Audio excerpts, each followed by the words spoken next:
я ей переслала деньги на М-банк, что в чате сидят мошенники.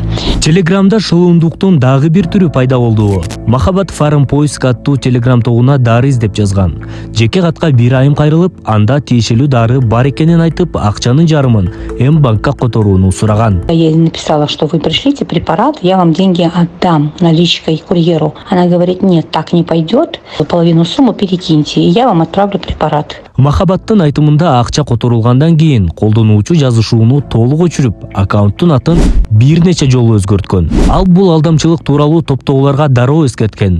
Көп өтпөй башка колдонуучулар дагы ушундай учурларга туш болгонун айтып чыгышкан. Интернеттеги шылуундар тууралуу Ички иштер министрлигинде атайын статистика жок. Министрлик мунун баары бир алдамчылык беренеси менен катталарын айтып, бул боюнча профилактикалык иштер жүрүп жатканын билдирди.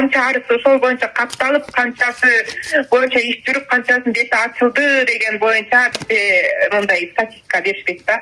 Общий алдамчылык менен гана бир кетет.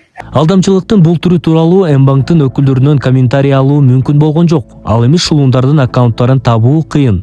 Махабаттын айтымында алар телеграмда аттарын өзгөртүп турат. Фарм Поиск тобунда бир эмес бир нече шылуун болушу ыктымал. Учурда аталган топто 28 миңге жакын колдонуучу бар. Чекит медиа фейк жана жалган маалыматка каршы күрөшүп келет. Буга чейин алдамчылыктын далай түрүнүн бетин ачкан. Биздин каналга катталып, чындыкты бил.